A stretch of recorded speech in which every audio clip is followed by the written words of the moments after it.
Almost everybody thinks that scientists and researchers are about doing things with ideas and looking at the world from a very scientific lens, but it couldn't be further from the truth. I've been talking about all the different things that you feel on this channel for a very long time. And one of the things that is deeply profound that you often feel is feeling like an outsider, or feeling like you're not part of the club. And there's lots that can be said about that, but I want to tell you a story first that I think is incredibly important, and it's going to tell you a story about determination and not fitting in with the club.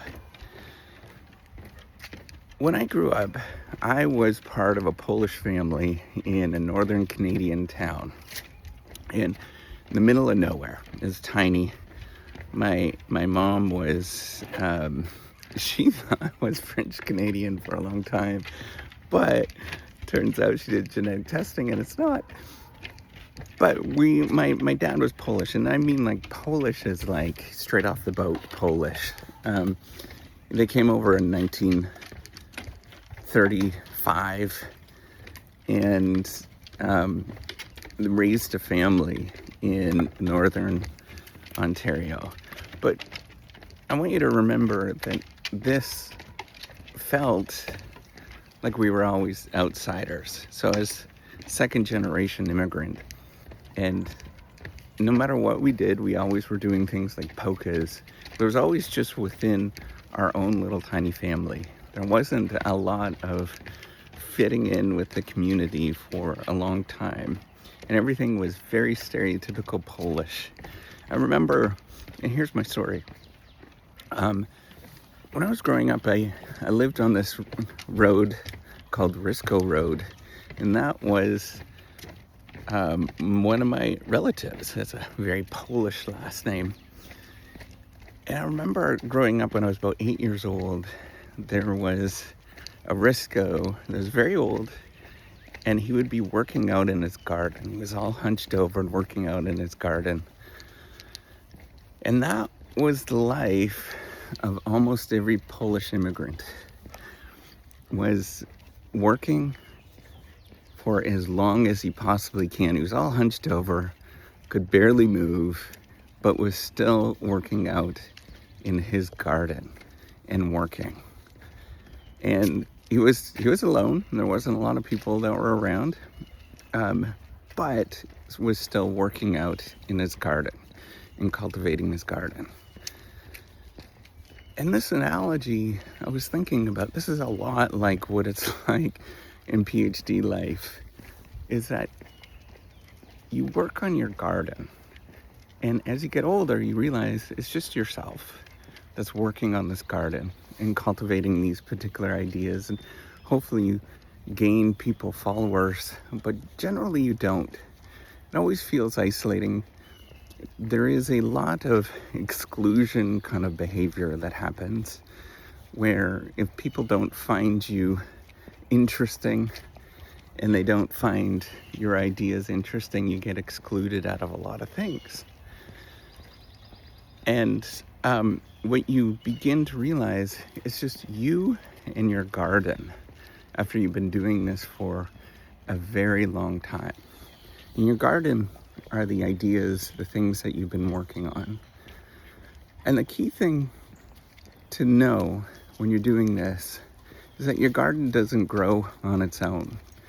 It requires cultivation. It requires you to continuously take out the weeds. It requires you to hoe the ground, as my old neighbor used to do. And by the way, he lived in a little tiny house, and it was very much a hermit lifestyle. And when you get into the academic game, you'll realize that is very much your lifestyle. You're working on your own little ideas, often by yourself. And if you don't fit in, which is almost everybody feels like they're isolated, they don't fit in. and there's a lot of strategizing that goes on, that you will always be alone.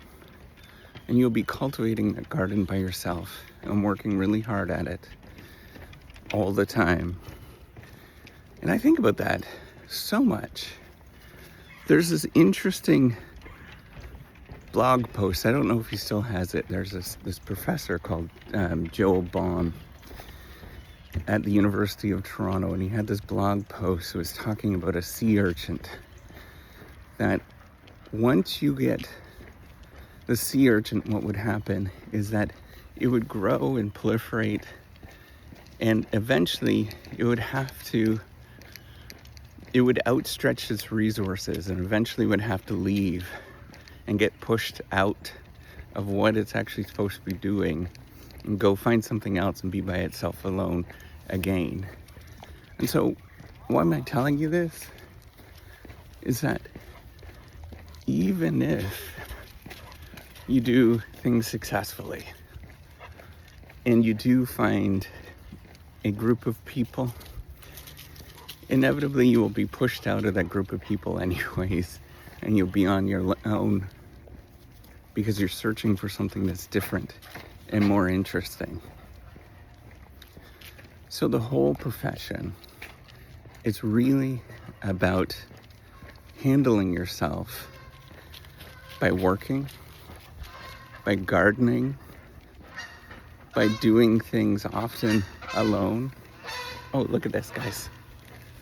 I don't know if you can see that, but there's deer. A bunch of deer.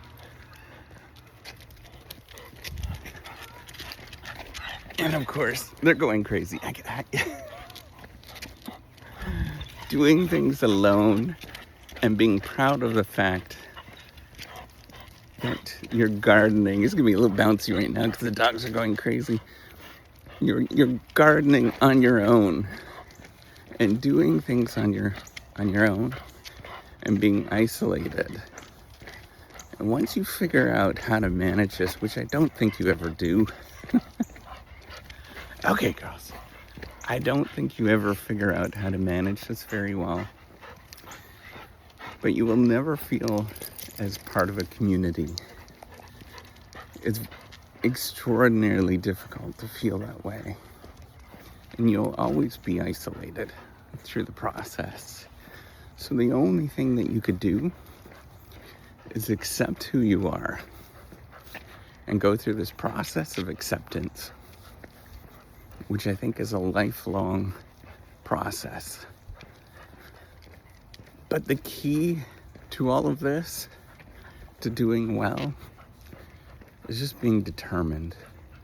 Just sitting down, getting work done. No matter what happens to you, you'll go through so many situations where people just disappear, or that it just doesn't work out.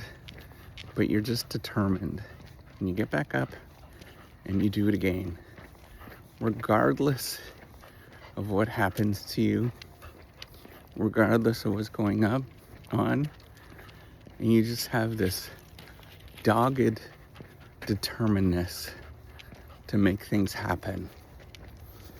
That's why I continue to post these things on the Reciprocity Project. Because if it's not somebody else, and they're not going to do it, then it might as well be me that's actually going to do this and build this platform to help out researchers, to help minimize those feelings that you get of isolation, and do it because who the hell else is going to do it? It's going to be me. I'm going to be the one who's going to stand up and do this and be determined and grow this garden. All right. Take care and have a wonderful day.